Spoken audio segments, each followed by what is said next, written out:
दोस्तों मूवी शुरू होती है तो हम फ्रांस के अंदर कुछ ब्रिटिश सोल्जर्स को देखते हैं जो जर्मन सिपाहियों से अपनी जान बचाकर भाग रहे हैं। तभी पीछे से उन पर गोली चलती है और सभी सिपाही मारे जाते हैं। लेकिन टॉम नाम का एक बंदा किसी तरह भागने में कामयाब हो जाता है और वह दौड़ता हुआ डंकर्क बीच पर पहुंच जाता है। इस बीच पर कई देशों के लाखों सैनिक इकट्ठा होते हैं जो सभी मिलकर हिटलर के खिलाफ जंग लड़ रहे थे। लेकिन सेकेंड वर्ल्ड वॉर में हिटलर की सेना उन पर भारी पड़ती है और फ्रांस के ज्यादातर हिस्से पर उसका कब्जा हो जाता है। इसीलिए अब ये सभी सैनिक अपने अपने घर लौटना चाहते हैं। वहीं टॉमी गिब्सन नाम के एक सोल्जर को देखता है जो अपने मरे हुए साथी को दफना रहा था। टॉमी भी उसकी मदद करता है और पास रखी बोतल से पानी पीता है। अब टॉमी जहाज पर चढ़ने के लिए लाइन में खड़ा हो जाता है जो कई किलोमीटर लंबी थी, क्योंकि इस बीच पर एक दो नहीं बल्कि 4 लाख सैनिक मौजूद थे। तभी कुछ जर्मन प्लेन्स आसमान से सैनिकों पर बॉम्ब फेंकने लगते हैं और इस हमले में कई सिपाही मारे जाते हैं जबकि कुछ घायल हो जाते हैं। अब यहाँ हर तरफ अफरा तफरी का माहौल होता है।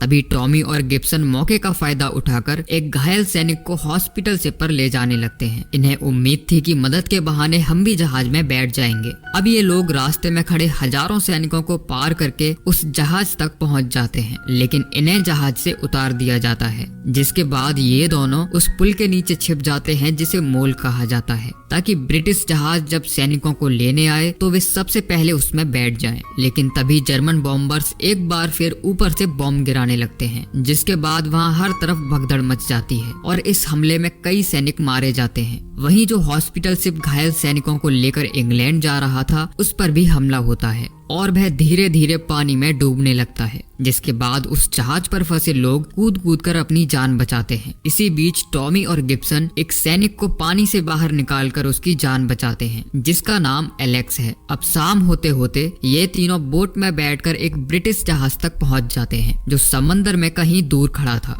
और सभी लोग उस पर चढ़ने लगते हैं। अब इस शिप पर पहुंचने के बाद टॉमी और एलेक्स खाना खाने अंदर चले जाते हैं, लेकिन गिब्सन अभी भी बाहर खड़ा था। वहीं नीचे सभी लोग बहुत खुश थे क्योंकि अब वो जल्दी ही अपने घर लौटने वाले थे। तभी पानी के अंदर एक टारपीडो आकर उनके जहाज से टकराता है, जिससे वहां एक बड़ा धमाका होता है और जहाज के अंदर पानी भरने लगता है। अब धीरे धीरे ये जहाज भी डूबने लगता है, लेकिन गेट बंद होने की वजह से कोई भी सैनिक बाहर नहीं आ पाता। जब गिब्सन ये देखता है तो वह किसी तरह उस दरवाजे को खोलकर टॉमी और एलेक्स को बाहर निकालता है। जिसके बाद ये तीनों एक बोट की मदद से किनारे तक पहुंच जाते हैं, जहां लाखों सैनिक अपने घर लौटने की राह देख रहे थे। वहीं कुछ सैनिक इस जंग में बुरी तरह टूट जाते हैं और जब उन्हें कोई भी रास्ता नजर नहीं आता तो वो अपनी जान लेने लगते हैं। उधर इंग्लैंड की सरकार लोगों से रिक्वेस्ट करती है कि वो अपनी अपनी बोट नेवी को सौंप दें ताकि डंकर्क बीच पर फंसे ब्रिटिश सोल्जर्स को वापस लाया जा सके।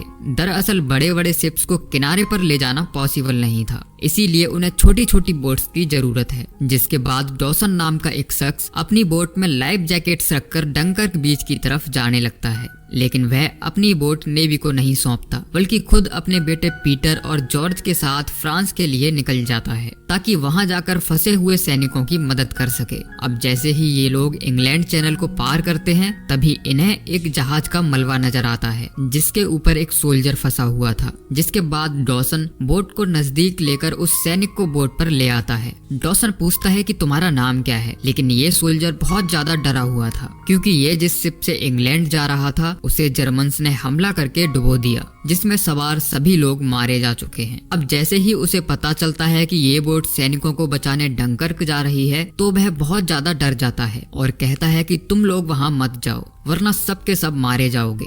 वह इन्हें वापस इंग्लैंड चलने के लिए कहता है, लेकिन डॉसन उसकी बात नहीं सुनता। वह कहता है कि मैं वहां जाकर कुछ और सैनिकों को बचाना चाहता हूं। तभी ये सोल्जर डॉसन पर हमला करके उसे अपने कंट्रोल में लेने की कोशिश करता है और इस हमले में जॉर्ज डेक से नीचे गिर जाता है और उसके सर में गहरी चोट आती है। फिर पीटर उसे संभालता है और उसके सर पर पट्टी बांधता है, लेकिन उसके सर से काफी ज्यादा खून बह रहा था। जॉर्ज कहता है कि मुझे कुछ भी दिखाई नहीं दे रहा, शायद सर में चोट लगने की वजह से उसकी आंखों की रोशनी चली जाती है। लेकिन जॉर्ज इस बात से दुखी नहीं है। वह कहता है कि मैं हमेशा से कुछ बड़ा करना चाहता था ताकि एक दिन उसकी फोटो अखबार में छप सके, जिसे देखकर उसके माता पिता और टीचर उस पर गर्व कर सकें। वहीं टॉमी, गिब्सन और एलेक्स जो अभी भी उस बीच पर फंसे हुए थे, ये तीनों सैनिकों की एक टुकड़ी को बोट की तरफ जाते देखते हैं और ये लोग भी उनके साथ हो लेते हैं। अब ये सभी लोग उस बोट में जाकर बैठ जाते हैं और समंदर में हाई टाइड होने का इंतजार करते हैं ताकि जैसे ही पानी का लेवल बढ़े तो ये लोग उस जहाज को यहाँ से इंग्लैंड के लिए ले जा सकें। तभी बोट का कैप्टन अंदर आता है जो बताता है कि ये जगह जर्मन सोल्जर्स से भरी पड़ी है, लेकिन हम लोग यहाँ से तब तक नहीं निकल सकते जब तक कि बोट तैरने न लगे। तभी जर्मन सिपाही बोट पर गोलियां चलाने लगते हैं जिसमें एक सिपाही घायल हो जाता है।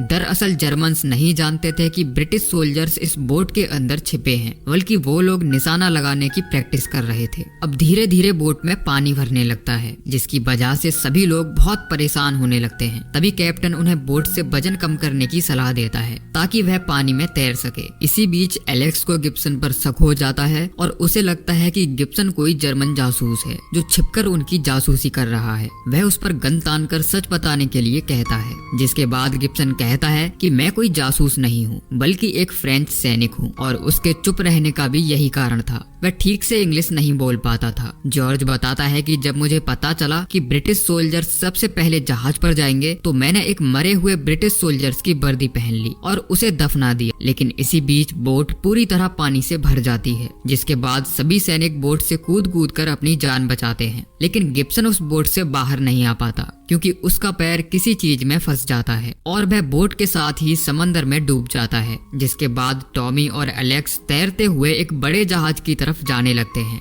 वहीं हम आसमान में उड़ रहे 3 ब्रिटिश फाइटर प्लेन्स को देखते हैं जो उन जर्मन प्लेन्स को रोकने की पूरी कोशिश कर रहे हैं ताकि वो लोग बीच पर फंसे लोगों और जहाजों पर बॉम्ब न फेंक सकें। लेकिन तभी एक ब्रिटिश प्लेन क्रैश होकर नीचे गिर जाता है जो इनके कैप्टन का था और अब 2 प्लेन ही बचते हैं, जिनमें से एक और प्लेन का फ्यूल गैस खराब हो जाता है जिसे फेरियर उड़ा रहा था, जिसकी वजह से उसे फ्यूल का अंदाजा लगाने में बहुत परेशानी हो रही थी। हालांकि ये लोग एक जर्मन बॉम्बर को मारने में कामयाब हो जाते हैं, लेकिन इस लड़ाई में एक और ब्रिटिश प्लेन क्रैश होकर नीचे गिर जाता है। तभी डॉसन उस ब्रिटिश प्लेन को क्रैश होते देख लेता है और वह अपनी बोट लेकर उस जगह पहुंच जाता है। लेकिन अंदर बैठा पायलट प्लेन से बाहर नहीं निकल पाता। वह लगातार उसे खोलने की कोशिश करता है, लेकिन अब प्लेन पानी भरने की वजह से डूबने लगता है। तभी पीटर और डॉसन वहां पहुंचकर उस पायलट को बाहर निकालते हैं और उसकी जान बच जाती है। जिसके बाद ये लोग उसे बोट में बिठाकर फिर से डंकर्क बीच की तरफ बढ़ने लगते हैं। उधर जर्मन बॉम्बर्स पानी के जहाजों पर लगातार हमले कर रहे थे ताकि कोई भी सिपाही जिंदा बचकर वापस न जा पाए।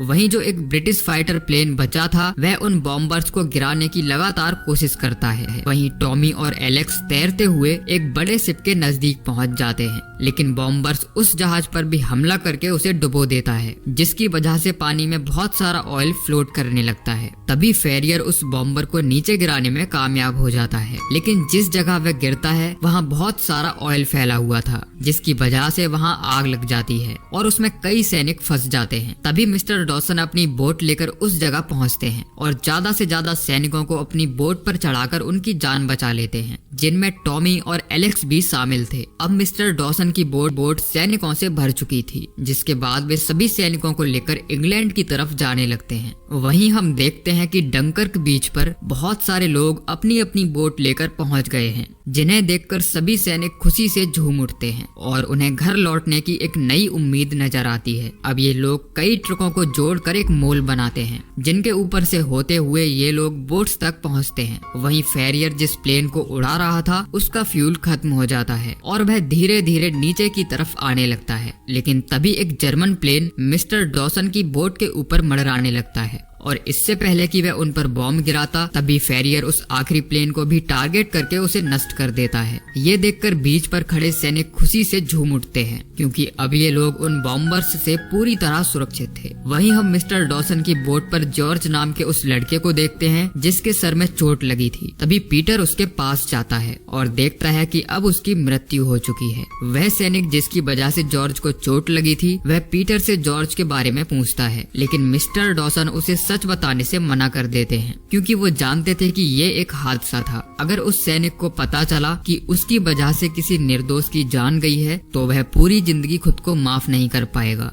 उधर फेरियर के प्लेन का फ्यूल पूरी तरह खत्म हो जाता है और वह किसी तरह उस प्लेन को बीच पर लैंड कराने में कामयाब हो जाता है। लेकिन जहां ये प्लेन लैंड करता है वह पूरा इलाका जर्मन्स के कब्जे में था, जिसके बाद वह उस प्लेन को आग लगा देता है और खुद को जर्मन सोल्जर्स के हवाले कर देता है। वहीं अब डंकर्क बीच से लगभग 3 लाख सैनिकों को बचा लिया जाता है, लेकिन अभी भी वहाँ बहुत सारे फ्रेंच सैनिक फंसे हुए थे, जिन्हें यहाँ से निकालने के लिए कमांडर वॉल्टन यहीं रुक जाते हैं। उधर मिस्टर डॉसन और अन्य लोग भी अपनी बोट लेकर इंग्लैंड पहुंच जाते हैं, जिसके बाद सभी सोल्जर्स ट्रेन में बैठकर अपने अपने घर के लिए रवाना होते हैं। अब जैसे ही ये लोग शहर पहुंचते हैं तो स्टेशन पर मौजूद लोग उनका बहुत अच्छे से स्वागत करते हैं, क्योंकि भले ही ये लोग जर्मन से हार गए थे, लेकिन लोगों के दिलों में उनके लिए सम्मान अभी भी कम नहीं हुआ था। तभी टॉमी न्यूज़पेपर में चर्चिल का स्टेटमेंट पढ़ता है, जिसमें लिखा था कि उसने इस जंग में केवल 30,000 सैनिकों के बचने की ही उम्मीद की थी, लेकिन वे 3,35,000 लोगों को बचाने में कामयाब रहे। वहीं अब पीटर एक पत्रकार से मिलने उसके ऑफिस जाता है और उसे जॉर्ज की कहानी न्यूज़पेपर में छापने के लिए कहता है, जो जॉर्ज के बचपन का सपना था। अब अगली सुबह जब डॉर्सन अखबार पढ़ते हैं तो उसमें जॉर्ज की कहानी छपी थी, जिसमें उसका एक बड़ा सा फोटो भी लगा था। और इसी के साथ ये मूवी एंड हो जाती है। दोस्तों, हिटलर के बारे में तो हम सभी जानते हैं कि वह कितना क्रूर तानाशाह था, लेकिन चर्चिल भी कुछ कम नहीं था। जब भारत अंग्रेजों का गुलाम था तब चर्चिल इंग्लैंड का प्राइम मिनिस्टर हुआ करता था और दूसरे विश्व युद्ध के चलते उसने भारत में इंपोर्ट होने वाले अनाज को रुकवा दिया था, जिसकी वजह से बंगाल में भुखमरी फैल गई थी और उसकी वजह से लगभग हमारे 40 लाख लोग मारे गए थे। और वह चर्चिल ही था जिसकी वजह से हमारे देश के लगभग 20 लाख सैनिकों को सेकेंड वर्ल्ड वॉर में उतरना पड़ा, जिनके बारे में आज कोई भी बात नहीं करता। तो दोस्तों, ये थी कहानी डंकर्क मूवी की, जो जरूर आपको पसंद आई होगी। बाकी आप नीचे कमेंट करके जरूर बताइए कि आपको ये कहानी कैसी लगी।